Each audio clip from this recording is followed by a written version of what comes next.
देश के लिए किया है। मैं हृदय की गहराइयों से अपने स्वास्थ्य मंत्रालय की ओर से और देश की जनता की ओर से प्रधानमंत्री नरेंद्र मोदी जी को और हमारी वित्त मंत्री जी को बहुत बहुत धन्यवाद करना चाहता हूं, बहुत बहुत बधाई देना चाहता हूं। मुझे व्यक्तिगत तौर पर अपने साथियों के साथ अत्यंत प्रसन्नता की अनुभूति हुई है, क्योंकि ऐसा लगता है कि बहुत लंबे समय से जो हम लोग सपना देखते थे वो सपना साकार हुआ है नरेंद्र मोदी जी के नेतृत्व में। Health and wellbeing of individuals, इसको सेंटर स्टेज मिला है। 6 प्रोमिनेंट पिलर्स की बात की वित्त मंत्री ने, उसमें top most pillar health and wellbeing, और जिसके माध्यम से हमारा स्वास्थ्य के क्षेत्र में जो इन्वेस्टमेंट है वो 137% बढ़ा है, जो कि पिछले साल के हमारे बजट एस्टिमेट से 2.37 टाइम्स ज्यादा है। ये अपने आप में बहुत बड़ी उपलब्धि है। खुशी की बात यह है कि बजट में हेल्थ के प्रिवेंटिव एस्पेक्ट, क्यूरेटिव एस्पेक्ट और जो वेलबीइंग है यानी होलिस्टिक हेल्थ, इसको बहुत प्रमुखता से, बहुत गहराई और अध्ययन के बाद इसकी चिंता की गई है। अगले 6 साल के लिए आत्मनिर्भर स्वस्थ भारत योजना के तहत 64,180 करोड़ रुपए का विशेष प्रावधान किया गया है। और ये प्रावधान जो हमें नेशनल हेल्थ मिशन के अंदर, जिसके माध्यम से हम देश की सारी स्वास्थ्य सेवाओं को चलाते हैं प्रमुख रूप से, उसके अलावा ये जो है प्रावधान हमारे लिए किया गया है। आज जो कोविड की वैक्सीन 16 तारीख को प्रधानमंत्री नरेंद्र मोदी जी के नेतृत्व में देना देश के हेल्थ वर्कर्स को शुरू किया गया, अब फ्रंटलाइन वर्कर्स को भी शुरू हुआ, और आने वाले समय में दूसरी श्रेणी के लोगों को मिलेगा। उसके लिए भी वित्त मंत्री जी ने विशेष रूप से 35,000 करोड़ रुपए का प्रावधान किया है, और ये भी कहा है अपने भाषण में कि और आवश्यकता पड़ेगी तो वो भी जो है गहराई से चिंता उसकी करेंगी। मुझे इस बात की खुशी है कि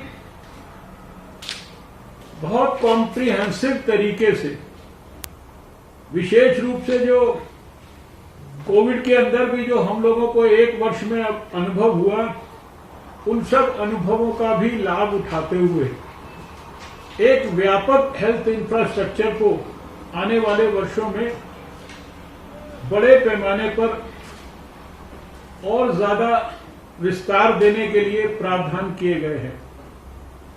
17,000 रूरल एरियाज में और 11,000 अर्बन एरियाज में हेल्थ एंड वेलनेस सेंटर्स के लिए प्रावधान किया गया है। सारे देश के सभी डिस्ट्रिक्ट्स में आने वाले वर्षों में इंटीग्रेटेड पब्लिक हेल्थ लैब्स की स्थापना हो, इसके लिए योजना बनाकर प्रावधान किया गया है। 3,382 ब्लॉक स्तर पर पब्लिक हेल्थ की यूनिट्स 11 स्टेट्स में, उनकी स्थापना करने के लिए प्रावधान किया गया है।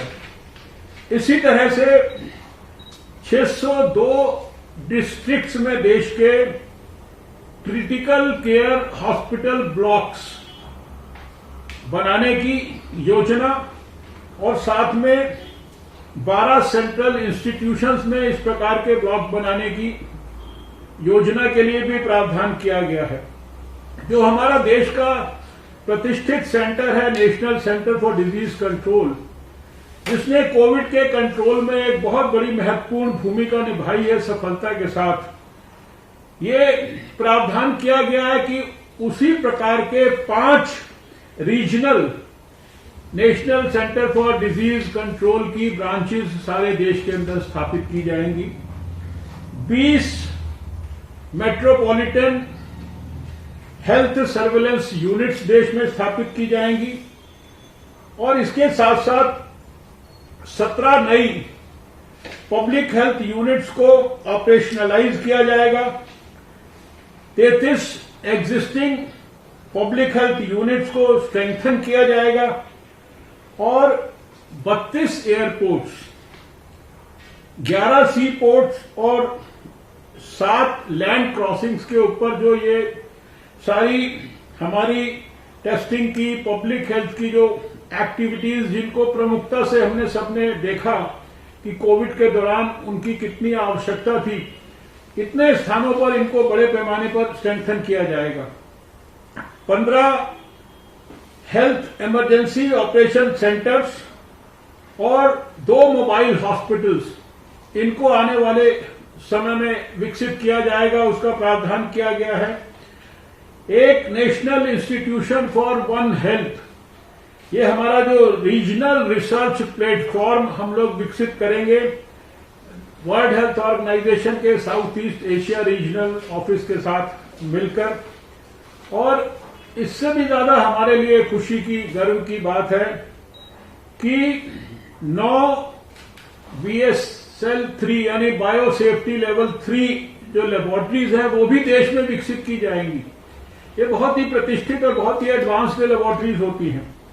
हमने सुना होगा कि जब कोविड की जंग शुरू हुई तो देश में एक ही जगह पर जांच होती थी, NIV पुणे में, national institute of virology Pune में। अब सरकार ने तय किया कि ऐसी 4 और regional national institute of virology ये देश के अंदर स्थापित किए जाएंगे। अभी तक जो पिछले समय में भारत ने ही विकसित किया इंडिजिनस न्यूमोकोकल कॉन्जुगेट वैक्सीन, इसको अभी केवल 5 स्टेट्स के अंदर बच्चों के लिए यूनिवर्सल इम्यूनाइजेशन प्रोग्राम में उपलब्ध कराया जाता था। अब ये वैक्सीन भी देश में सभी स्टेट्स के अंदर सभी बच्चों के लिए यूनिवर्सल इम्यूनाइजेशन प्रोग्राम में इसको उपलब्ध कराया जाएगा। और एक रफ अनुमान है कि इसके कारण 50,000 से ज्यादा जो बच्चों की, छोटे बच्चों की जो मौतें हैं, उनसे उनको बचाने में बहुत बड़ी सहायता मिलेगी। हम सब जानते हैं और विश्व स्वास्थ्य संगठन ने भी हमेशा ये कहा है कि हेल्थ में पोषण का, न्यूट्रिशन का, सैनिटेशन का, स्वच्छ जल का, ये सारी चीजों का बहुत बड़ा योगदान है। हमने देखा कि प्रधानमंत्री नरेंद्र मोदी जी के नेतृत्व में जब सैनिटेशन का मिशन 2 अक्टूबर 2014 को शुरू हुआ देश में नेशनल मिशन, तो उसके बाद देश में जन आंदोलन जो विकसित हुआ, बहुत सारे हमारे हेल्थ पैरामीटर्स के अंदर उसके बाय प्रोडक्ट के रूप में पॉजिटिव हमारे को लाभ मिला। अभी इन सब फैक्टर्स को भी हेल्थ और उसका वेलबींग, इसको ख्याल में रखते हुए बड़े पैमाने पर स्ट्रेंथन किया गया। इसके लिए मैं स्वास्थ्य मंत्रालय की ओर से विशेष रूप से फाइनेंस मिनिस्टर को, प्रधानमंत्री जी को धन्यवाद करना चाहता हूं। मिशन जो पोषण अभियान हमारा है, उसका जो 2.0 जो हमारा नेक्स्ट फेज है, वो 112 एस्पिरेशनल डिस्ट्रिक्ट्स में नए पैमाने पर इंप्रूव करके उसको लागू किया जाएगा।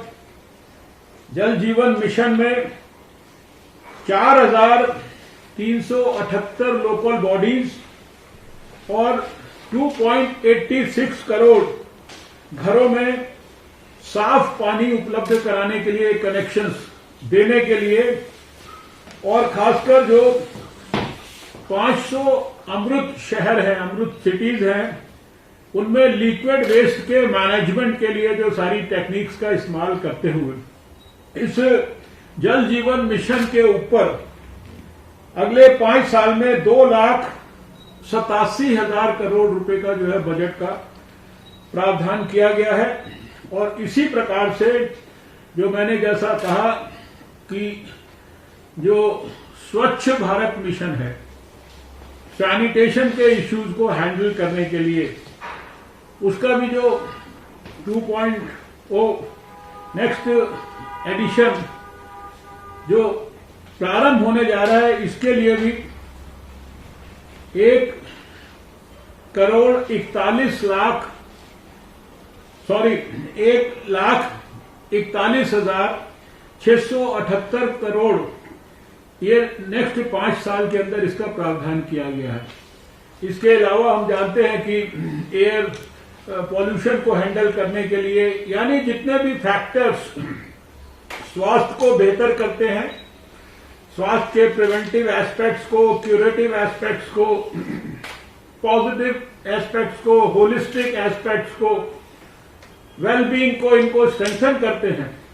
वो खाली स्वास्थ्य मंत्रालय से जुड़े हुए नहीं, अपितु और भी दूसरे मंत्रालयों से जुड़े हुए सभी के ऊपर एक बहुत स्ट्रॉन्ग पॉजिटिव होलिस्टिक व्यू लिया गया है। और लगातार 1 साल प्रधानमंत्री जी ने कोविड के खिलाफ जंग में सब चीजों को बारीकी से मॉनिटर किया है।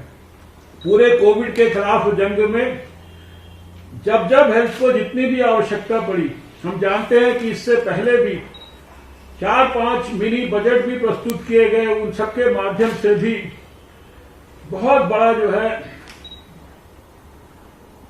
पैसा जो है उसका उपलब्धता देश के लोगों के लिए की गई। लगभग जैसा कि वित्त मंत्री जी ने बताया 27 लाख करोड़ रुपया लगभग जो है 1 साल के अंदर देश के गरीब लोगों के लिए उनको सब सुविधाएं हेल्थ की और दूसरी पोषण की, भोजन की उपलब्ध कराने के लिए। और उसके ऊपर ये अभी जो बजट आया है उसमें इतना बड़े पैमाने पर इतना ज्यादा इसको एनहेंस किया गया है, मेरे पास शब्द नहीं है अपने मन के उद्गार को व्यक्त करने का।